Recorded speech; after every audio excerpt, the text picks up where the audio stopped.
لان حتى ال- الاجانب نفسهم ما كانوش مقتنعين ان هو الاهلي هيعرف يعمل حاجه يعني عموما، او هيخش بالاداء ده.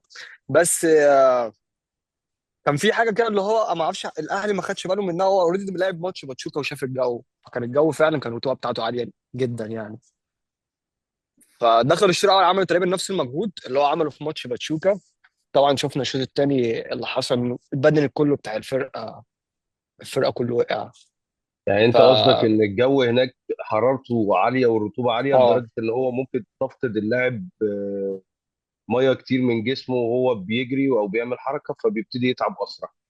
ميامي الرطوبه بتاعتها عاليه جدا، يعني ميامي دي ميامي بجد مش ميامي اسكندريه، فاهم؟ انت بتروح هناك يعني الرطوبه فعلا، انت مش عارف الرطوبه تقريبا كانت وصلت 80 او 90%. يعني لو درجه الحراره مثلا 20 او 30، ممكن تحط معاها 10 او 20 درجه كمان، تحس انك انت فاهم بتلعب في اجواء في الكاميرون او صن داون الساعه 3 العصر مثلا، فاهم؟